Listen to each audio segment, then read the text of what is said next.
Welcome to my channel. There's so many things that are dividing us in 2024. There is a huge climate crisis that we all have to take sides on. There is also a huge election coming up here in the US, and we also have wars, multiple wars going on around the world. But there is one thing that is uniting all of us, and that is natural phenomena such as the total eclipse or the solar eclipse that is going on that happened here in April. So I wanted to share a video about this, and I hope that you enjoy it. On April 8th, you could have a chance at seeing something that many have never seen in their lifetime. A total solar eclipse, and this one is unique, so you really don't want to miss it. If you've never experienced one before, just take it from me, someone who has seen one, it is worth every single moment. But there are some things that you need to know if you want to properly experience this total eclipse that's coming up. So here are 5 things that you need to know before watching the total eclipse on April 8th. First, let's talk about where this thing is going to be. Well, the 100% eclipse coverage area will hit land in Mazatlan, Mexico. It will make its way through Mexico up into Texas, passing right over major cities like Dallas. It will go up into the Midwest, going directly over Indianapolis and Cleveland, pushing up into the Northeast, going over cities like Buffalo and Syracuse, and then making its way up into Maine, and then eventually ending in Newfoundland. And that's just part of why this total eclipse is special, is the millions upon millions of people who will have the opportunity to see it. Now, don't get me wrong, total eclipses, they happen every couple of years, so they're not particularly uncommon. However, for the most part, they're typically over water, so no one really gets to see it happen. Alright, so the second thing you need to know is whether or not you'll be able to see it if you live somewhere outside of this 100% totality coverage area. And the answer is yeah, of course, but you'll see less coverage of the sun. The further away that you get from the 100% totality coverage area, the percentage of the sun being covered decreases. But don't worry, even if you are in those lower percentage areas, you still get to experience those cool crescent shadows on the ground cast by the light during the eclipse as it comes through the leaves on a tree. Which of course brings me to the third thing that you need to know.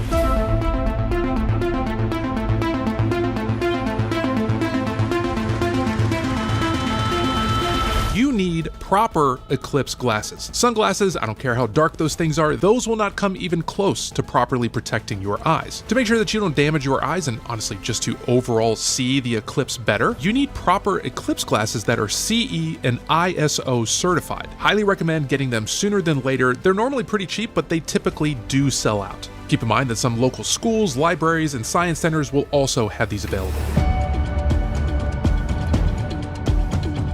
Fourth is if you are in that path of totality, the path where the sun is completely blocked out, you'll get to experience the total eclipse for over 4 minutes. This is nearly twice as long as the 2017 solar eclipse that I got to experience. But once the moon is fully in position to block out the sun, you are free to take off your protective glasses and look at the eclipse with your naked eye. Another reason why this total eclipse is special is our sun is approaching its solar maximum, a period of time where the sun is most active. So when the sun is fully eclipsed, you'll likely be treated to quite the dramatic view. You will get to observe the corona, the sun's upper atmosphere, in all of its glory. Again, with the sun being near its solar maximum, I fully expect an absolutely insane light show that will feel like something straight out of a sci-fi movie. However, pro tip, just look away from the eclipse about a minute before totality, take your protective glasses off, and then look around and watch how quickly the world goes from light mode to dark mode. It happens a lot faster than you think, and it's a really cool experience. And the fifth and last thing that you need to know about the April 8th total eclipse is that it will be the last one in the contiguous United States until 2044 and 2045. So if you can make the trip, do it, because you're not going to be able to see another one for 20 years, at least in North America.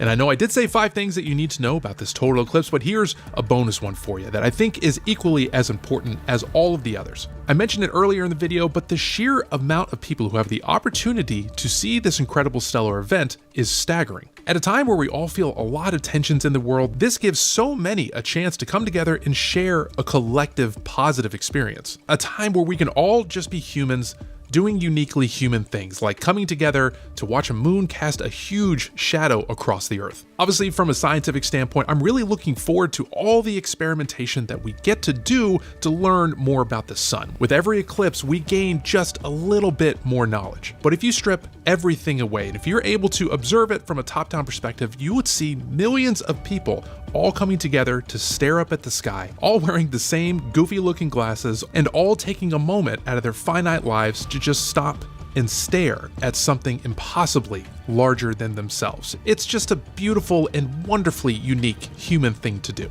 So that's why this total eclipse, and ultimately every total eclipse, is special. I hope that you get to see this one on April 8th.